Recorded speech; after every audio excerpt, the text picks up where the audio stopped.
if we look at 1776 and we look at the Declaration of Independence and we look at America today in 2020, there clearly is some impact in the echoes of slavery, and then after that, Jim Crow. There's clearly some impact in these deeply impoverished communities that don't seem to advance.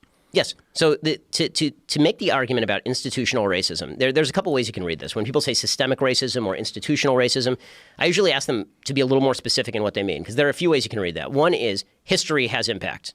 Of course, that's true, right? That's true for everybody. It's true in your family history. Right? If you have a grandfather who went to prison on a particular charge, that leads to poverty for your parents, which led to more poverty for you. Right? People have histories. Those histories are embedded in their life experiences, and that's true for societies as well. All of that is for sure true. Then there's the question as to whether the institutions today are racist.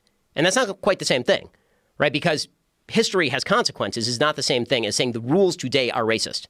Because the rules today are not racist, actually. The rules today are quite not racist. But historically, it's fairly recent. If you go from the civil rights movement to 2020, we're really not talking about that much time. We're talking 3 about generations. 50 plus years. 60 years, yeah. Yeah, I mean, it's 50 plus. Right, in the world of, in the vast span of human history, it's not a very small amount of time. Right. So clearly there's some impact of both racism and then Jim Crow laws. So that's where I'm saying there's a middle ground. Yeah, and it is important for people on my side of the aisle, conservatives, to acknowledge and recognize the importance of history in people's living situations now. And it's important for people on the other side of the aisle to, at the same time, not attribute every single thing to history. Because but people isn't there who are born, always something like that? There's always like extremes on each position, and the truth lies somewhere in the middle. Yeah, but I don't think that it lies as far in the dead center of that as people, I think, want it to.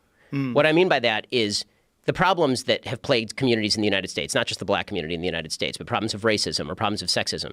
The way those get alleviated is people making better choices over time. Right? That is the problem. That's the way that those issues get alleviated. When Jews arrived in the United States in the early 20th century, to talk of my people, when they came, they were impoverished. They didn't speak the language. They were banned from country clubs. There was open discrimination against them. They were banned from Harvard. Right? Harvard Law School had quotas on Jews. The way to fight against that is to make good decisions. And so you fight against the system to make sure that the system has rules that apply equally to everyone. Right, but you clearly see